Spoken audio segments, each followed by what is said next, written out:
ನಮ್ಮಲ್ಲಿ ಒಂದು ಟ್ರೆಂಡ್ ಬಂದ್ಬಿಡ್ತು. ಏನು ಮಾಡ್ತಾರೆ ನಿಮ್ಮ ಸ್ವಾಮಿಗಳು? ಬಾಳತ್ತಿನ ಮಠ ಲಿಂಗ ಪೂಜೆ ಮಾಡ್ಕೊಂತ ಕುಂದಿರ್ತಾರ. ಲಿಂಗ ಪೂಜೆ ಮಾಡ್ಕೊಂತ ಕುಂದ್ರು ಸ್ವಾಮಿಗಳು ಅಂದ್ರೆ ಅಯೋಗ್ಯರು, ಗಣ ತಿರುಗಿ ಕಾರ್ಯಕ್ರಮ ಮಾಡಿ ಆಶೀರ್ವಚನ ಮಾಡೋ ಸ್ವಾಮಿಗಳು ಅಂದ್ರೆ ಯೋಗ್ಯರು ಅನ್ನೋದು ನಮ್ಮ ತಲೆಯಾಗ ಬಂತದ್ದು, ಕೊಟ್ಟು ಬಿಟ್ರ ಅದನ್ನ. ಆದ್ರೆ ನಿಮಗೆ ಹೇಳ್ತೀನಿ, ಇವರೇನು ಗಣ ತಿರುಗಿ ಕಾರ್ಯಕ್ರಮ ಮಾಡ್ತಾರ ನೋಡು, ಇವರ ಅಯೋಗ್ಯರು. ಅವರೇನು ಅನುಷ್ಠಾನ ಮಾಡಿ ಲಿಂಗ ಪೂಜೆ ಮಾಡಿದ್ರಲ್ಲ, ಅವರ ನಿಜವಾದ ಯೋಗ್ಯ ಸ್ವಾಮಿಗಳು. ಅವರಿಂದ ಜಗತ್ ಕಲ್ಯಾಣ ಆಗೈತಿ, ಇವರಿಂದ ಆಗಿಲ್ಲ. ಇವರು ಡೊನೇಷನ್ ತೊಗೊಳ್ಳಾರ್ದ ಸೀಟ ಕೊಡೋದಿಲ್ಲ, ಇವರು ಕೊಡೋದೇ ಇಲ್ಲ. ಅವರು ಏನಾರ ಕೇಳಕ್ಕೆ ಹೋದ್ರೆ ಮತ್ತೆ ನಾವೇನು ಮಾಡೋಣ? ಇಲ್ಲಿ ದೊಡ್ಡ ದೊಡ್ಡ ಕಟ್ಟಡ ಕಟ್ಟಿವಿ, ಮತ್ತು ದೊಡ್ಡ ದೊಡ್ಡ ಪ್ರೊಫೆಸರ್ಗಳಿಗೆ ಲೆಕ್ಚರ್ಗಳಿಗೆ ಸ್ಯಾಲ್ರಿ ಕೊಡ್ಬೇಕು, ನಾವು ಹಂಗೆ ಕೊಡೋಕ್ಕಾಗತ್ತೇನು? ಮತ್ತು ನೀವು ಡೊನೇಷನ್ ಕೊಟ್ಟಾಗ ಇವೆಲ್ಲ ಅಕ್ಕವ.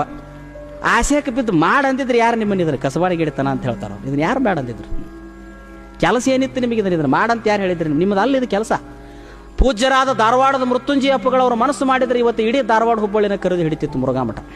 ನೆನಪಿಟ್ಟುಕೊಂಡು ಸಿದ್ಧಗಂಗಾ ಅಲ್ಲ, ಸಿದ್ಧಗಂಗಾ ನಂತರ, ಧಾರವಾಡದ ಮೃತ್ಯುಂಜಯ ಸ್ವಾಮಿಗಳ ನಂತರ ಸಿದ್ಧಗಂಗಾ. ಮೊಟ್ಟ ಮೊದಲು ನಮ್ಮ ನಾಡಿನಲ್ಲಿ ಉತ್ತರ ಕರ್ನಾಟಕದ ಮಧ್ಯಭಾಗದಲ್ಲಿ ಪ್ರಸಾದ ನಿಲಯವನ್ನು ಪ್ರಾರಂಭ ಮಾಡಿದವರು ಧಾರವಾಡದ ಮೃತ್ಯುಂಜಯಪ್ಪಗಳು. ಜಗ್ಗ ಕೆಲಸ ಮಾಡಿದರು. ಏನು ಅವ್ರ ಮನಸ್ಸು ಮಾಡಿದ್ರೆ, ಏನು ಕೈ ಮಾಡಿದ ಕೈಲಾಸ. ಅವ್ರು ಎಲ್ಲಿ ಕಾಲಿಟ್ಟು ಬರ್ತಾರೆ ಅಲ್ಲೆಲ್ಲ ಬುದ್ಧಿ ನಿಮಗರಿಪ್ಪ, ಇದು ನಿಮಗರಿ. ತಪಸ್ಸುನು ಹಂಗೆ ಇತ್ತು ಅವ್ರದ್ದು, ಪೂಜಾನೂ ಹಂಗೆ ಇತ್ತು, ವಾಣಿನೂ ಹಂಗೆ ಇತ್ತು, ನಡೆನೂ ಹಂಗೆ ಇತ್ತು, ನುಡಿನೂ ಹಂಗೆ ಇತ್ತು. ಏನವರು ವ್ಯಕ್ತಿತ್ವ. ಏಣಿಗಿ ಬಾಳಪ್ಪನಂತವ್ರು ಬಸವಣ್ಣನವ್ರ ಪಾತ್ರ ಮಾಡಕ್ಕೆ ಬಂದುಬಿಟ್ರು, ಹೋಗಿ ದಡಕನ ಎದ್ದು ನಮಸ್ಕಾರ ಮಾಡಿಬಿಟ್ರು ಅಂತವ್ರು. ನೋಡ್ರಿ, ಏಣಿಗಿ ಬಾಳಪ್ಪ ಬಸವಣ್ಣವ್ರ ವೇಷ ಹಾಕೊಂಡು ಬಂದ್ರು, ಎದ್ದು ಹೋಗಿ ಅವ್ರ ಪಾದ ಮುಟ್ಟಿಬಿಟ್ರಂತ. ಬುದ್ಧಿ ನಾನ್ರಿ ಬಾಳಪ್ಪ ಅಂದ್ರೆ ಇಲ್ಲೋಪ ನೀ ಬಸವಣ್ಣದೇ ಅಂದ್ರಂತ. ನೋಡಿ ಅವ್ರ ದೃಷ್ಟಿ ಹೆಂಗಿತ್ತು. ಎಷ್ಟು ಮೃತ್ಯುಂಜಯ ಸ್ವಾಮಿ ಹೇಳಿದ್ರು, ಬುದ್ಧಿ ಸಾಲಿ ತೆಗಿರಿ, ಕಾಲೇಜ್ ತೆಗಿರಿ, ಒಟ್ಟ ಮಾಡಲಿ, ಸಂಸ್ಕಾರ ಕೊಡ್ತೀನಿ, ಬಡ ಮಕ್ಕಳ ಮಠದಾಗ ಇಟ್ಕೊಂಡು ವಿದ್ಯಾ ಕೊಡ್ತೀವಿ, ಅವ್ರಿಗೆ ಅನ್ನ ಕೊಡ್ತೀನಿ, ಸಾಲಿ ಬೇಕಾದ್ರೆ ಹೊರಗೆ ಹೋಗಿ ಕಲ್ತು ಬರಲಿ, ನನ್ನ ಕೆಲಸ ಅಲ್ಲ ಅಂತ ಹೇಳಿದ್ರು. ನಾ ಇಲ್ಲಿ ಹೋಗಕ್ಕೋಲಿಪ್ಪ, ನಾಳೆ ಅವನೊಬ್ಬ ಮಾಸ್ತರ್ ಬಿಟ್ಟು ಹೋದ, ನಾನಿಂದ್ರಲ್ಲೇ ಹೋಗಿ ಪೆನ್ಸಿಲ್ ಹಿಡ್ಕೊಂಡು ಯಾಕೆ ಬೇಕಾಗಿತ್ತು? ನಂದಲ್ಲಿದು ಕಲಿಯಾಕೆ ಬರೋರಿಗೆ ವಸತಿ ಕೊಡ್ತೀನಿ, ಇರಲಿ ಅವ್ರು ವಸತಿ ಇರಲಿ, ವಸತಿ ಕೊಡ್ತೀನಿ, ಪ್ರಸಾದ ಕೊಡ್ತೀವಿ, ಸಂಸ್ಕಾರ ಕೊಡ್ತೀವಿ, ಜೀವನಕ್ಕೆ ಬೇಕಾದ ಸಂಸ್ಕಾರ ಕೊಡ್ತೀವಿ, ಉಪಜೀವನಕ್ಕೆ ಬೇಕಾದ ವಿದ್ಯೆ ಮಾತ್ರ ಹೊರಗೆ ಹೋಗಿ ಕಲ್ತು ಬರಲಿ ಅವರು, ಅದನ್ನು ನಾ ಕೊಡೋದಿಲ್ಲ ಅಂತ ಹೇಳಿದ್ರು ಅವರು. ಅಂದ್ರೆ ಇವತ್ತಿಗೂ ಧಾರವಾಡ ಉಳ್ಕೊಂತು. DC ಪಾವಟೆಯವರು ವಿಶ್ವವಿದ್ಯಾಲಯ ಕಟ್ಟಿದ್ರು, ಮೃತ್ಯುಂಜಯಪ್ಪಗಳವರು ಪ್ರಸಾದ ನಿಲಯ ಕಟ್ಟಿದ್ರು. ಪ್ರಸಾದ ನಿಲಯ ಒಂದು ಕಣ್ಣ, ಕರ್ನಾಟಕ ವಿಶ್ವವಿದ್ಯಾಲಯ ಒಂದು ಕಣ್ಣ. ಅದಕ್ಕೆ ಇವತ್ತು ಧಾರವಾಡ ಯಾಕೆ ವಿದ್ಯಾಕಾಶಿ ಆತಂದ್ರೆ ಅದು ಪೂಜ್ಯರಾದ ಮೃತ್ಯುಂಜಯಪ್ಪಗಳವರ ತಪಸ್ಸಿನ ಫಲ. ಅದಕ್ಕಾಯ್ತು. ಎಂತ ಹಾಲಕೇರಿ ಬೆತ್ತದ ಮಹಾಸ್ವಾಮಿಗಳು ತಮ್ಮ 6 ಫೂಟ್ ಬೆತ್ತಾನ ಅಳತಿ ಹಿಡಿದು ನೆರೆಗಲ್ಲಾಗ ಸಂಸ್ಥೆ ಕಟ್ಟಿದ್ರು. ಒಂದು ದಿನ ಆ ಸಂಸ್ಥೆ ಒಳಗೆ ಅವರು ತಮ್ಮ ಹಸ್ತಕ್ಷೇಪ ಮಾಡಲಿಲ್ಲ. ಬಡಬಗ್ರು ಬಂದ್ರೆ ಕಲಿಸ್ರಪ್ಪ ಅಂತ ಹೇಳಿದ್ರು. ಎಂಥ ದೊಡ್ಡ ಮನಸ್ಸು. ಇವತ್ತು ಅಲ್ಲಿ ಕಲ್ತಂಥವ್ರು ದೊಡ್ಡ ದೊಡ್ಡ ನೌಕರಿ ಒಳಗದ. ಕರ್ನಾಟಕದಲ್ಲಿ ಧಾರವಾಡ ಮುರುಘಾ ಮಠದಲ್ಲಿ ಕಲ್ತವ್ರು ಏನು ಊರಿಗೆ ಹುಡುಕಾಡಿದ್ರೆ 10 ಮಂದಿ ಸಿಗ್ತಾರೆ. ಲಕ್ಷಗಟ್ಟಲೆ ಸ್ಯಾಲ್ರಿ ತೊಗೊಳ್ಳೋರು ಅದಾರ. ಜಡ್ಜ್ ಆಗಿ ಹೈಕೋರ್ಟಿಗೆ ಜಡ್ಜ್ ಆಗ್ಯಾರ, ವಕೀಲರಾಗ್ಯಾರ. ಅಟ್ಟ ಅಲ್ಲ, ಮುಖ್ಯಮಂತ್ರಿಗಳು ಆದರೂ ಅಲ್ಲೇ ಕಲ್ತವ್ರು. ಮಹಾರಾಷ್ಟ್ರದ ಮುಖ್ಯಮಂತ್ರಿ ರತ್ನಪ್ಪ ಕುಂಬಾರ್ ಮುರುಘಾ ಮಠದಾಗ 3 ವರ್ಷ ಇದ್ದು ಕಲ್ತು ಆದ. ಬಿಡಿ ಜತ್ತಿ ಮುರುಘಾ ಮಠದಾಗಿದ್ದು ಕಲ್ತು ಆದ. ಸಿದ್ದಾವನಹಳ್ಳಿ ನಿಜಲಿಂಗಪ್ಪ ಧಾರವಾಡ ಮುರುಘಾ ಮಠದಾಗಿದ್ದು ಕಲ್ತು ಆದ. ಒಬ್ರ ಇಬ್ರ. ಇವತ್ತು ಯಾರ್ಯಾರು ದೊಡ್ಡ ದೊಡ್ಡ ಸಾಹಿತಿಗಳು, ದೊಡ್ಡ ದೊಡ್ಡ ಮಂದಿ ಏನದಾರ, ಎಲ್ಲರೂ ಮಠದ ಪ್ರಸಾದ ಉಂಡೋರು. ಮೃತ್ಯುಂಜಯಪ್ಪಗಳು ಇದ್ರಂತ ನಾವು ಮನುಷ್ಯರಾದೆವು, ಇಲ್ಲದಿದ್ರೆ ನಾವು ಮನುಷ್ಯರಕ್ಕಿದ್ದಿಲ್ಲ ಅಂತ ಎಷ್ಟೋ ಮಂದಿ ಬರೀತಾರೆ. ಧಾರವಾಡದಿಂದ ಯಾರೋ ಕಿಟೆಲನ್ನು ಮಾತಾಡ್ಸೋಕೆ ಹೋದ್ರೆ ಮೊದಲು ಮೃತ್ಯುಂಜಯಪ್ಪಗಳು ಹೆಂಗದಾರ ಅಂತ ಕೇಳಿದಂತ ಪುಣ್ಯಾತ್ಮ. ಅವ್ರನ್ನ ನೋಡಿದ್ರೆ ಸ್ವತಃ ಯೇಸುನ ನೋಡಿದಂಗೆ ಆತ್ ನನಗಂದಂತ. ಅಂದ್ರೆ ಎಂಥ ವ್ಯಕ್ತಿತ್ವ ಅವ್ರದ್ದು ಮೃತ್ಯುಂಜಯ ಸ್ವಾಮಿಗಳು.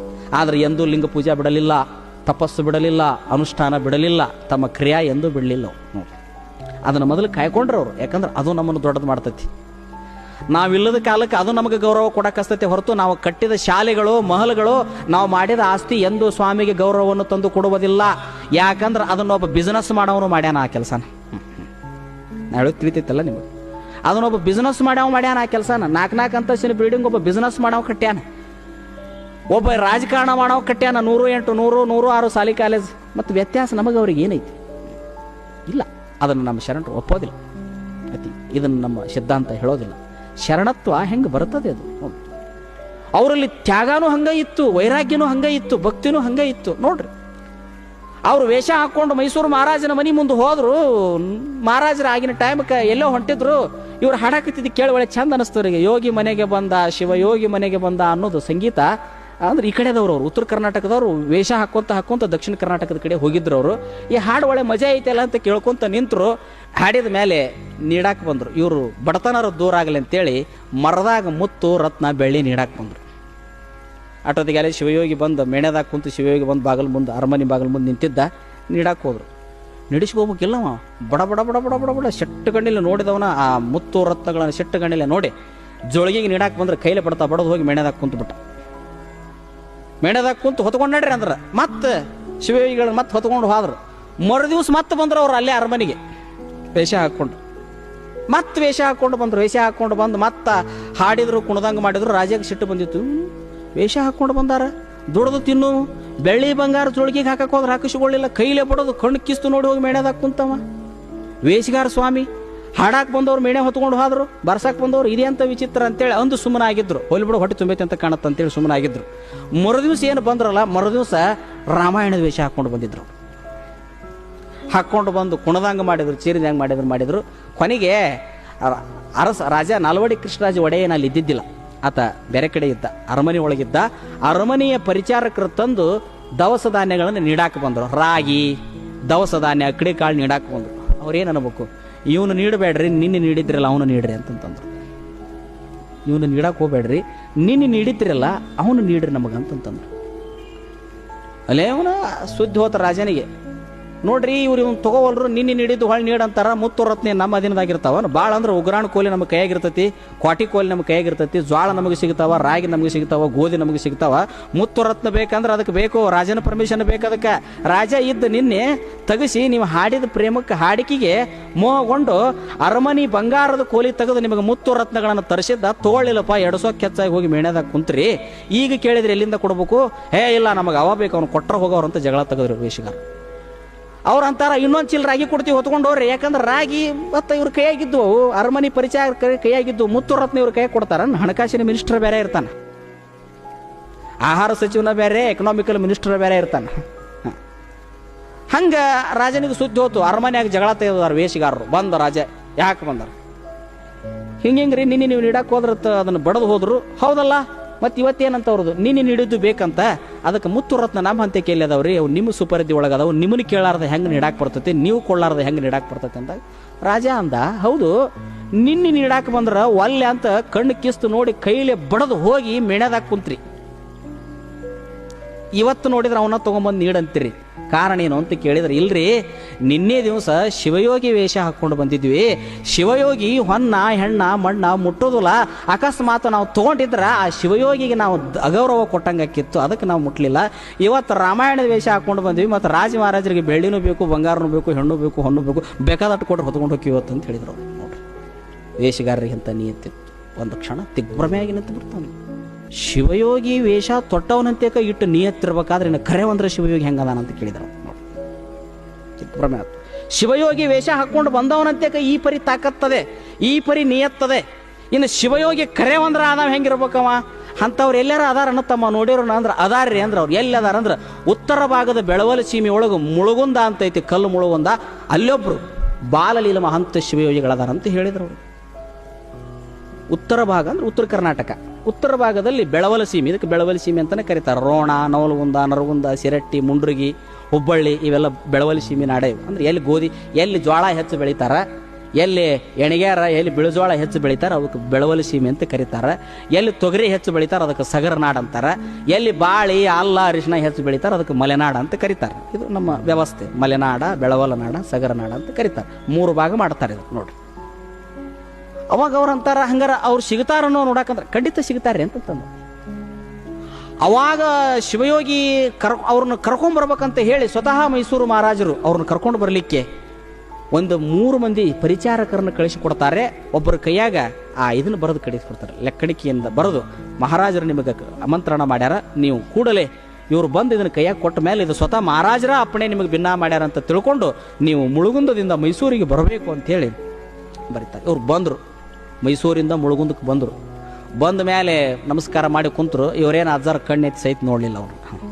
ಎದಕ್ಕೆ ಬಂದಿರಿ ಅಂತ ಸಹಿತ ಕೇಳಕ್ಕೆ ಹೋಗಲಿ. ಎಲ್ಲಿಂದ ಬಂದಿರಿಪ್ಪ ಅಂತ ಮಗ್ಗಲ ಮಠದಾಗಿದ್ದವ್ರು ಕೇಳಿದ್ರು. ಮೈಸೂರಿಂದ ಬಂದ್ವಿ, ಮಹಾರಾಜರು ಕಳಿಸ್ಕೊಟ್ಟಾರ. ಮಹಾರಾಜರು ಕಳಿಸ್ಯಾರಂತೀರಿಪ್ಪ ಬುದ್ಧಿ? ಮಹಾರಾಜ ಕಳಿಸ್ಯಾನ, ಭಾಳ ಚಲೋ ಆತು.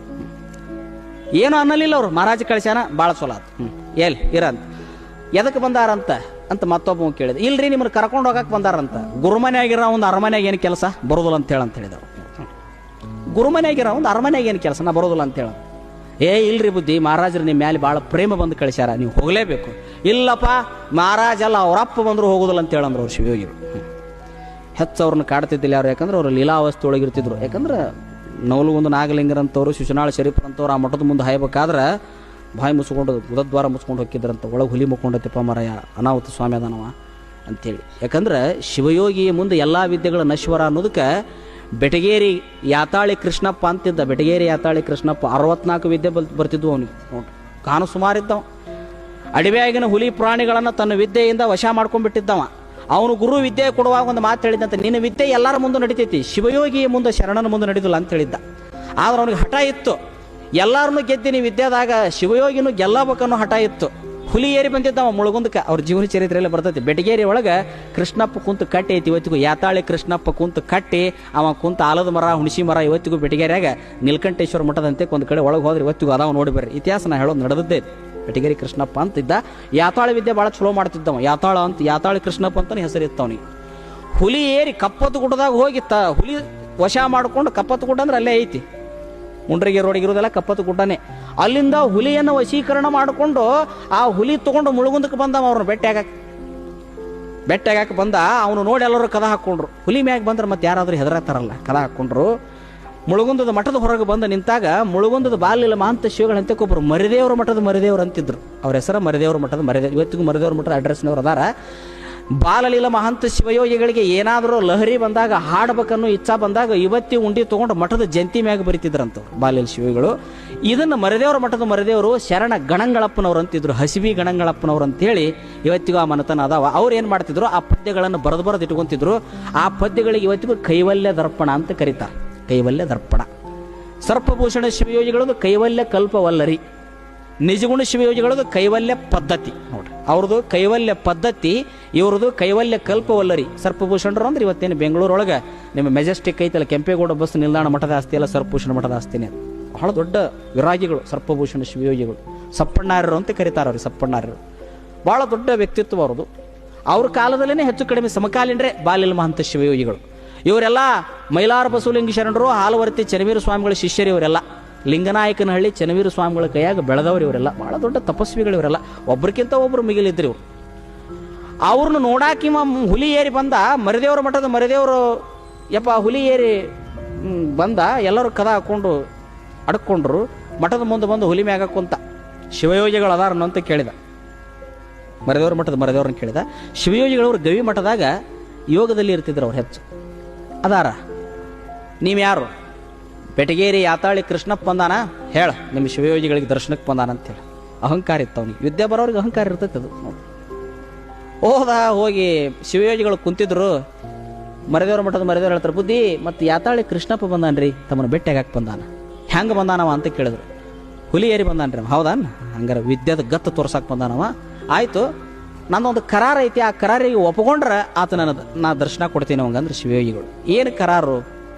ನಾನು ಒಂದು ನೆಲಗಣಿ ಒಳಗೆ ಒಂದು ಮಡಿಕೆಯಾಗ ನೀರು ಹಾಕಿ ಕೊಡ್ತೀನಿ, ಅದನ್ನು ನಮ್ಮ ಮಠದ ದ್ವಾರ ಬಾಗಿಲಿಗೆ ಕಟ್ಟು.